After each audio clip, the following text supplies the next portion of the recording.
The Little Princess, written and designed by Chuck and Lisa Smith.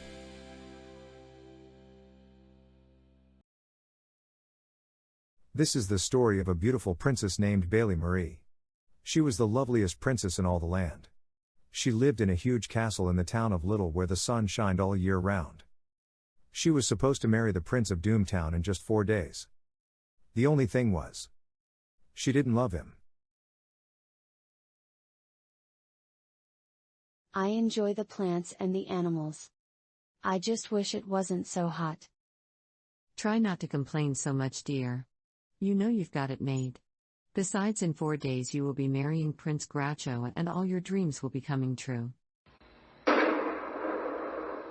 We're being attacked. Get to the safe room quickly.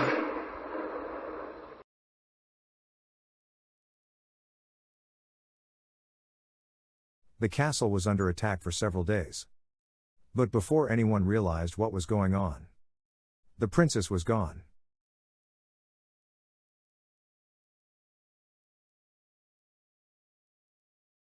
The king urgently told all his men to put out the fires and mount their horses. He said to go search for his daughter, Princess Bailey Marie. The king told his men to search every house, every barn, every inch of this land. He instructed them to search underwater if need be, but to please, find his daughter. The king then promised the men that whomever brought his little princess home safely would have a pile of gold, like no man had ever seen. The king's men quickly saddled and mounted their horses, and rode off in every direction. They searched as far as the treacherous mountains to the north. They sailed the salty blue seas to the south. They forged through the haunted forest to the east. Lastly, they scoured the scorching deserts to the west. But no man brought back the beautiful princess to claim his prize of eternal wealth.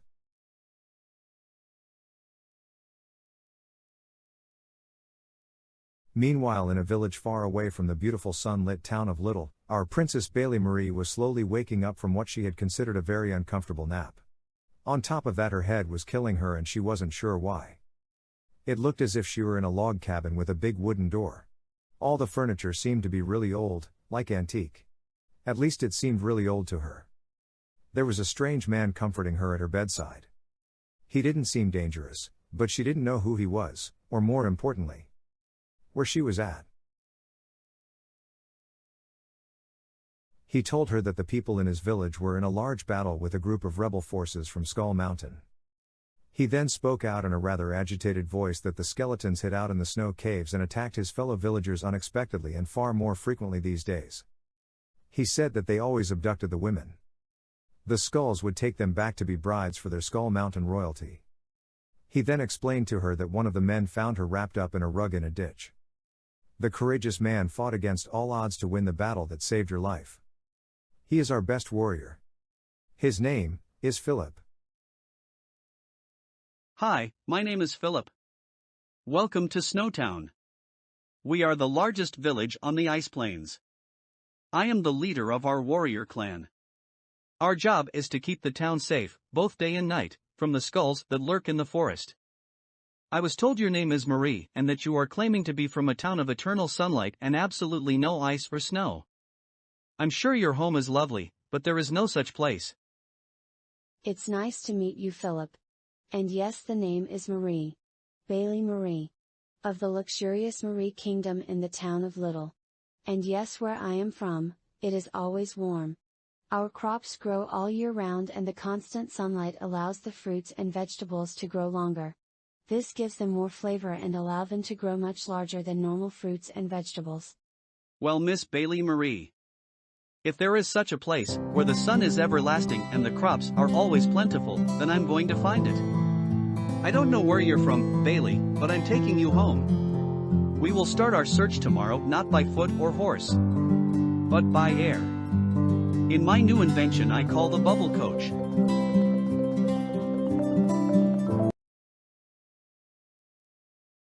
The people of the village were not as happy with their two guests. The bread makers had to leave their home, just so she could have a whole cabin to herself. Not only that, supper was totally disrupted when the soldiers brought her in from the battle. The nightly celebration was cancelled and there was no dessert either. Not to mention the fact that since she has arrived, Philip has been acting weird and has avoided his regular duties to take care of her.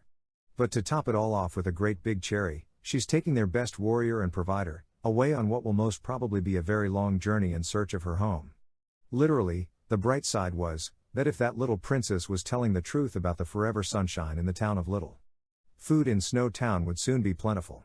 Philip promised to bring back a coach full of food, as well as opportunities, for future trade. The princess awoke early the next morning, just in time to watch the sunlight creep up across the valleys and roll over the snow-capped hills. It had turned her whole world into a winter wonderland. Until now, the princess had never seen snow, and she was not sure when she had ever seen such a beautiful sight. After Philip and the princess had enjoyed watching the morning unmask the night, they casually but excitedly headed over to the bubble coach. It was quite an amazing invention, and she felt sure it would eventually take her home.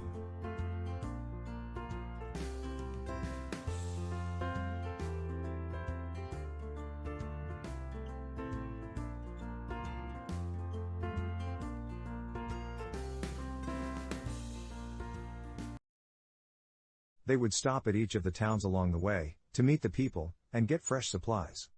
Philip agreed these actions would be a good idea for later trade ventures. But to be honest, he was stopping all the time, so he could spend more time with Princess Bailey Marie. He couldn't help it.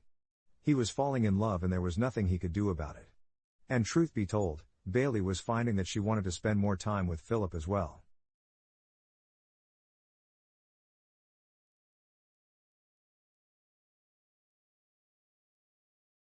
They traveled day and night, stopping only for picnics, and to get closer looks at nature, and the animals that survive it.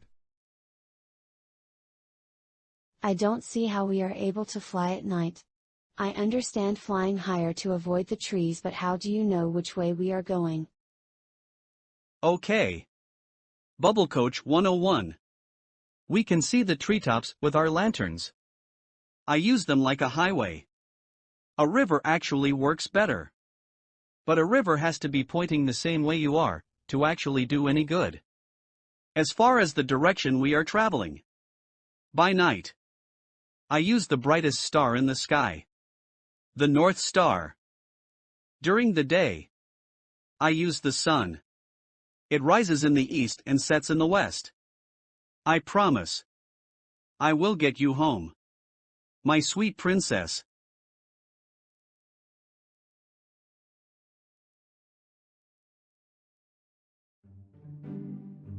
Sometimes, when they had the right forest coverage, they would spend the night camping next to the bubble coach. Often, they would wake up to a morning guest. Ah, it's so cute. What kind of creature is this? What do they eat, and where do they live? That is a seal. They are very common in these parts. The seals are a natural population control for the fish in our waters. They spend a lot of their days in and out of the ocean, but at night they sleep on the banks. They had been traveling for 6 days in very cold weather. The princess was enjoying all of the time she was getting to spend with Philip, but she was really anxious to get back to her warm bed. If you haven't noticed, the sun is shining brighter and it's getting a lot warmer. It is still cold enough to build a snowman. But I think we're getting closer. My home is near, I can feel it.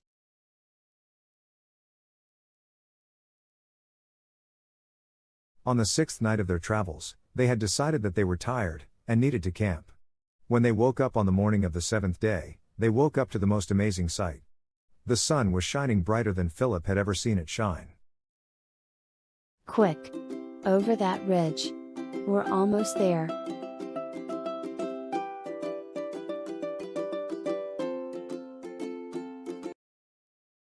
Finally, through all the bright sunshine, they came upon the castle.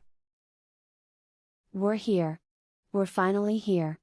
Home sweet home. My beautiful daughter. You've come back to me. Who is the man responsible for bringing my daughter home safely to me? I am Prince Philip of the Wayward Kingdom. Our castle was destroyed when I was a babe. Both my parents met their demise in the battle. I was sent to live with our housekeepers in Snow Town. I am here not only to claim your cash prize but to ask for your daughter's hand in marriage. I will use my reward to build her an amazing castle. I do love her, sir. Daddy, I love him too. It sounds as if you two already had your minds made up. Thank you, Sir Philip. Of course, you have my blessing. So, after a beautiful wedding, the likes that no man had ever seen, King Philip hired 1,000 men to build a castle worthy of holding his lovely queen, Bailey Marie. It took 3 years to construct the mighty fortress. But when it was completed, it was truly a sight to be seen. Most importantly, during those 3 years of building, Queen Bailey Marie had 3 beautiful babies. She had 2 beautiful girls, and 1 bouncing baby boy. And from now, till the end of time, they all lived, happily ever after.